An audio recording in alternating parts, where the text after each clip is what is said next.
We got the whipping seminar from Richard Cox. Here we go. Okay, we're getting this on this road here.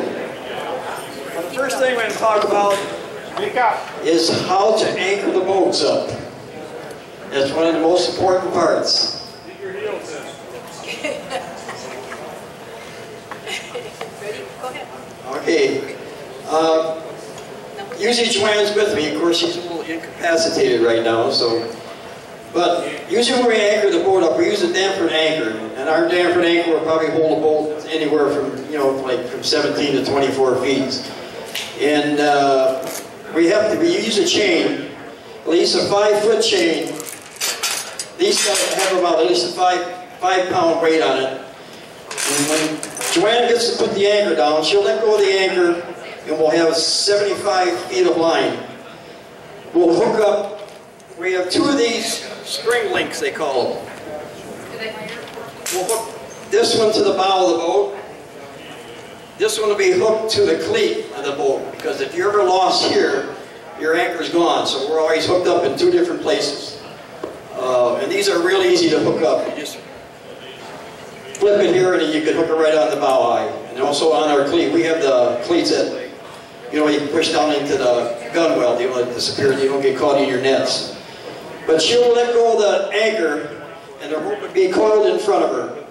And as soon as she lets go of the anchor, I'll hit the throttle in reverse and we go backwards. And when the line goes down, because if you were just floating with the current, most of the anchors go down and most of them go under the boat. And when they go under the boat, the prop is running and things get cut. But when you put it in reverse, the anchor goes out straight, and then as soon as about 3/4 of the line is out, she'll pull the line, and then the chain will actually pull the flutes right into the clay, and you'll lock up real quick. So we very seldom have any trouble locking up with this here. And we can also, if we wanted to move the boat when we're fishing, we can take the spring link off the front and move it up to one of the cleats so that we can turn the boat, and we can move the boat further over if we want to go up the bank or down the bank, or put it on the other cleat and then move further out, up or down the bank. You don't even have to move the boat to change your position. If you want to fish in the 15 feet of the water or in the 25 feet of the water, you can just move the boat without having to lift your anchor all the time. So that's about what we do by setting up the anchors. Now, as far as if I have if both of us are fishing, we'll use these rod holders. I have plates on there I can slide them in and out. If Joanne gets a fish on, the first thing I do is walk up to the steering wheel, turn the steering wheel so whatever the side of the fish is coming on, we'll cock the boat so the fish comes up off the corner of the boat instead of behind the 2 motors. And it's so important, it's easier to net the fish that way. I just slide this out, we have nothing there to catch the nets. As far as the equipment we're using, this is the rod I have. It's one of our old rods we broke, and we just set different eyes on it. And it's 48 inches long. I like the longer rods because you can have a better sweep when you're whipping your rods. A lot of times, most of the strikes will come when the rod is back, when the sinker hits the bottom. And most of the strikes will be there. Sometimes they're halfway up, but if you get it up when you got your full stroke, if you don't have a long enough rod, you won't have enough there to set the hook on the fish. And this rod in the reel only weighs 12 ounces, so it's, if you're whipping for 7 or 8 hours, it's nice to have a light setup, and the rod is strong enough. And this is the Abel Garcia. We use Power Pro braided line, 30-pound test. It has an 8-pound diameter line, which is really thin, and there's no stretch to it. It really sets the hooks really good. All the sinkers we use from 1 ounce to 3 ounces. You probably won't need nothing more than that unless you go fish up by the Blue Water Bridge, and then some guys use 4 or 5 and 6 ounces up there because the current is so fast. But we set up our shanks. We use 20-pound test mono. We use 3-way swivels in 3 different positions. 18 inches to the first one, 6 inches to the next, 6 inches to the next, because sometimes the fish come in real low and you got to get the lines even lower. Sometimes they come in high because the walleye most walleyes can't see down, they can only see up, so it's always better to have your baits above them. And we set up 10 foot, if you fish the American side, we can run 3 baits. We'll set them 10 feet apart. A lot of guys have different dimensions on the way they fish. Some friends of ours fish with 9 and 19 or 9 and 12. And we fish just straight 10 feet, so we know where everything's at, and we're pulling the lines in so we don't get any hooks in our hands. And if you fish the Canadian side, you're only allowed 4 hooks, so we run just 2 baits. We take our front hooks off the baits, so we only have our 4 hooks on our lines. And it all depends on the depth of water that you're fishing, what size sinker you're going to use. If you're fishing, say, like 15 feet, you'll be using 1 or 1.5 ounces. And then, well, of course, you're going to get closer to the boat. You can't get less weights, but then if you get a deeper water, or if you want to run further back into a hole, you can run lesser weights, and every time you whip up, you go further back into the hole. If you want to, especially if you anchor out. It's good to anchor in front of holes if you can find it, because a lot of the fish that are coming up are sitting in the holes. The current going over the tops of their heads, you can sit there and rest more. And the baits we use mostly night stalkers, and we use Rapalas, and I have about 3, 6, 9, 10, about 11 different baits here we use. And Usuris, the 13-inch Rapalas, the bombers, and the wooden pencil plugs, and the Smith wicks, Pop's lures, which Joanne likes. She gets a lot of fish on Pop's lures. And even 2-hook pencil plugs, and pirate baits, and the challengers. The sticks we use here just keep our extra lines on. If you get a cuts in them or you get knots. I don't like knots in lines, and we use all dead snaps on our 3-way swivels. What else you can talk about? If you ever get your anchor caught and you can't get it out, a lot of guys won't even mess with it too much. They'll just cut the lines. But with the spring links, you can hook up to the transom of your boat, which is a lot easier with 2 people, because you can run the boat up almost right over the ankle like that, and then you can let the boat slide up a little bit further so you can hook it onto the back of the transom. And when your eyes on the back of the transom, I had to do this last week over there, and I had to go around 4 times to get it out. And it's not easy by yourself, but I had over 100 pounds of concrete and steel and reinforcement rod on my, I don't know how much I figured over 100 pounds, but I finally got it up enough and got it off there, and really saved it. And let's see. It's one way you get it out. Well, if you wanted to save. Now this anchor and this rope and chain are probably at least 20 years old. And also the anchor line, we use 3/4 because if you use that stuff that's 1/2 inch and under like that, it's so hard in your hand. I never would have lifted it up, that weight up if I wouldn't have the 3/4 diameter rope on there. I mean, it's a lot easier in your hands. And I know it's easier on Joanne's hands because sometimes she pulls it up. So. That's where it's back stuff. As far as, no, I can't beat Joanne. I never have beaten her fishing. She has a technique that just, I can use the same weights, same lures, and try to imitate what she does, and all I can hear is over there, I got another one, I got another one. But and after a while, when you're whipping, you get the knack of it. Some guys are whipped real fast and let it go back with the current. Some guys go real slow. I'm doing a medium one and trying to know what speeds her are. Different. But yeah, and the color of the baits are, I don't know, some nights I have grooves on my nails from changing the hook so much. I'm changing the baits. I mean, and this year has been a fairly slow year for the whipping. I don't know, I think it's maybe because of the cold water, but the fish are really taking off now on the crawler harnesses. So and as far as we have caught fish, you don't have to go to the St. Clair River. We've caught fish in Detroit River, a lot of fish, Fighting Island, and the way the fish have been in schools down there right now, there should have been no problem catching and whipping it. The current is slower. It's only, like 5-6 miles an hour now, not like the 8 or 9 or 10 up in the St. Clair River. As long as you get the bait moving, you should have no trouble setting the hooks on the fish. Questions? I think that repel on the top line or the back. Yeah, you should run most of the repels are run on the end because they more action. You put them in here, you take the action out of the bait, you know. But I have run 3 repels in a row and caught fish even on the lead ones too, so yeah, Right.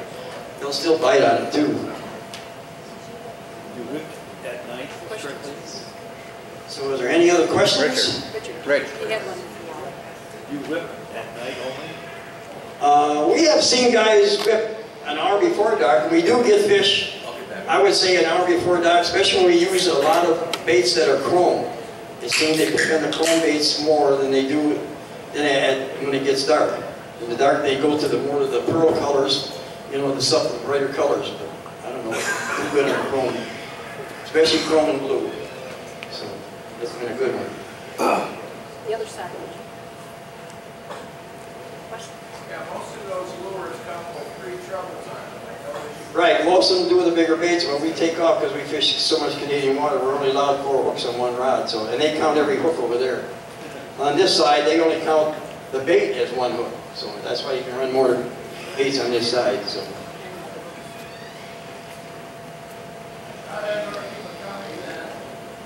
Before it falls on, it gets smaller fish after, you catch the walleye after, so you get bigger fish. We do get a lot of bigger fish, like say between 3 o'clock and 5. So I think the bigger fish, you know, the light is coming like that, and they're going to feed as quick as they can, you know, and we do get bigger fish then.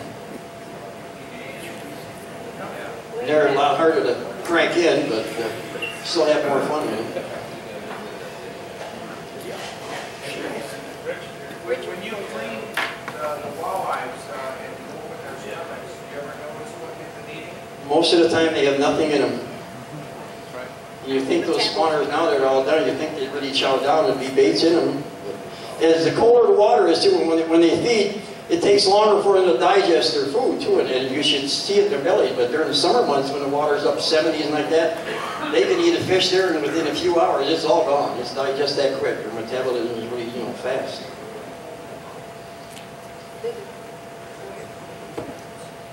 I don't know a lot about whipping. I've never done it. So is it possible for you to demonstrate the actual whipping motion? Whipping motion. With the rod. You can put your line, like I say, you put your line out, you'll be strung out here, and if you take an 1.5 ounce sinker, 20 feet of water, 1.5 ounces, we'll probably start with that there. And you let line out, and you just pull it back, you pull it forward, you let it go back with the current. And as soon as you keep on doing that, keep that line until you feel the sinker hit. The sinker has to hit every time. Then, when it does hit the first time, and then you do it again, it'll go back some more because the current will lift it up and draw it back some more. But then, every time you whip then, it'll always hit the same spot all the time with that weight. And you just pull it forward, and you let it go back with the current. You pull it forward, and you let it go back with the current. But you gotta, when you let it go back with the current, you gotta wait for that strike. Because, you know, that fish can hit any time. Like, I would say 75% of the time the fish will hit when the sinker hits the back. Because he's sitting there back or waiting. He's timing this bait because he's watching it, going back and forth. And he's gonna come up behind her. And when he's ready, when it comes back, he's going to grab it. And it's just going to be a little like this all there is. And you got to set the hook on it real quick. That's why we use the braided line, you know, because it's an instant set. There's hardly any give at all. So. And we use 20-pound test game, big game line to make our leads. Like I say, we use dead snaps on it. When you try to go back farther, you lift up your rod as high as you can, let more line out, and keep on going slowly back. The current will take it back farther yet, if you want to go back farther, with the same weight on them. So you just keep on going up higher and higher and let the thing go back farther and farther. If you feel you're not in a hole, or you're trying to find a hole, just keep on letting it go back and back, back. It'll only go so far, and then it will stop. But just keep on working it back as you're going. And if you want to rechange it again, reel it all the way in and start over again, then you'll start at that one setting, and then you can keep on going back again, back again, back again, trying to get fish at a different depth, or trying to get fish that are trying to move in. And some guys will whip side to side. Some guys will whip this way. And if you're doing it this way, as soon as you go up this way, you'll have to go back further because you're actually changing your distance, even though you're from this height of the rod here to the rod up here. approximately, how far back do you do it? 20 feet, 20 yards? I usually count the revolutions on my reel. Once I get that sinker set where I'm at, I'll crank it back in and see where I'm hitting, how many times I crank the reel, and I'll know just exactly when I get back to the same spot. But some guys use line counters on too. Line counters really help too. Because I know Justin's trying to get some smaller line counter reels now to put on the whipping rods, which I see he's got one on there now. Yeah. But, That's if you're hitting the fish at one particular depth. right, distance yeah. back.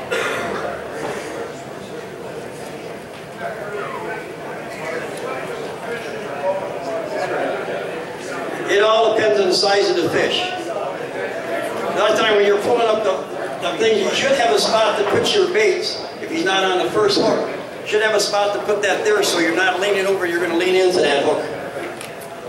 We out of gun wells are deep in it, we set them on the side so that hook is out of the way.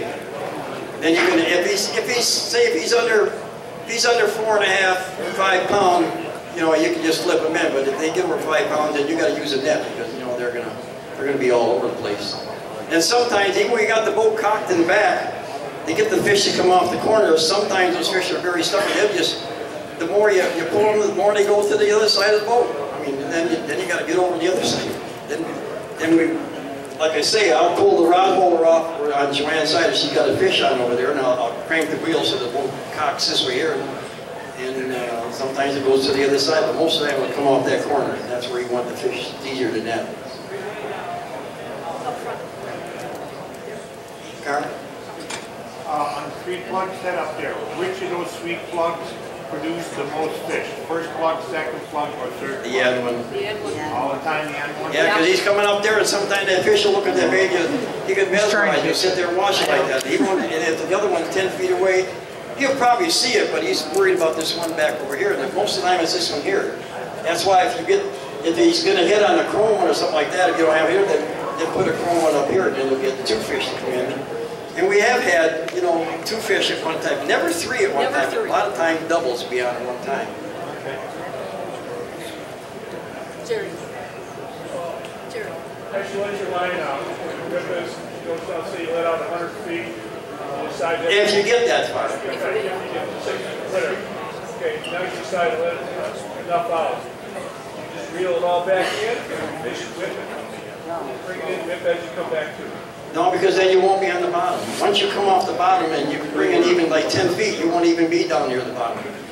And another thing too is I don't like to have a whole bunch of line out where the line is almost parallel with the water, because all the leads and everything, this here sinker will be up over here and it'll be that far away, and these things will be, you'll be dragging in the clay. So you're reeling it in steady?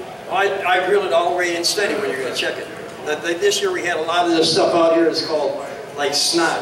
It just comes down, just loads up your lure. You got to clean it, especially the rapalas. You got to clean the lips off. Of course, you don't have to worry about the pencil blocks. They don't do much action anyway. So. Usually whenever I go out further, I'll go through stickers. Like you do this side. Yeah. When I go out further, then I start going up. Right. Yeah. Yeah. Because then you can go further. Right, then you go further. Further back. Yeah. We always try to find. Well, we have a lot of spots that we fish, but we try to find. We always check in the charts all the time. We try to find if you got say a 15 to 20 foot drop off, and it goes there and you got a hump that comes out like that. Try to anchor so that you're whipping right in front of that hump, because them fish come on, they swim right around that hump, and your bait is right there. And sometimes we're even whipping, like we'll go to Stag Island, and all the guys have done wire lining there, and they're in that water, you know, that's 10 to 15 feet. And we wait till everybody leaves at 2 o'clock, and then we'll go in there and we'll anchor in 7, 8 feet of line and whip. And then fish are coming right on there, and they run right into your baits.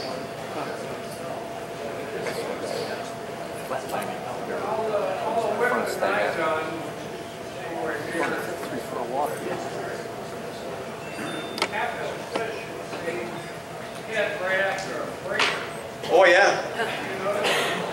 We do that a lot when we're wire lining in the shipping channel out there. We wait for freighters to come. They kick up all that dirt in the bottom there, and it made the water cloudy like that, and the fish, they hide in there, and we can go right behind a freighter and catch a fish, even if you're just going right over the top of them. Yep.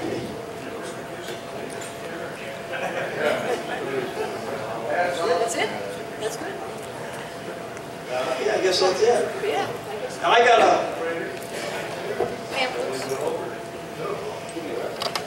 take it.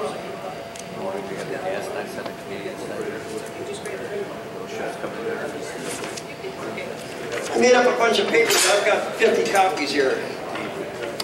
And I have this board on the first page. Shows you everything to use here. And the second page has all what the rod is, and it also has the anchor set. Anybody needs any of these here, you can take them home. That's about what we do. I mean, it's fun. It's so much fun, and it's really resting when you fish the first couple hours of them. It's really nice to do. It's something to break up the monotonous of jigging or your wire lining. Then you can always try this. And I know the cleaner the water, the better it is. Once the water, of course, it's the same thing like you're jigging. Is once the water gets where you can't see, 1 foot, it's just impossible. Okay, that's about it. Yep.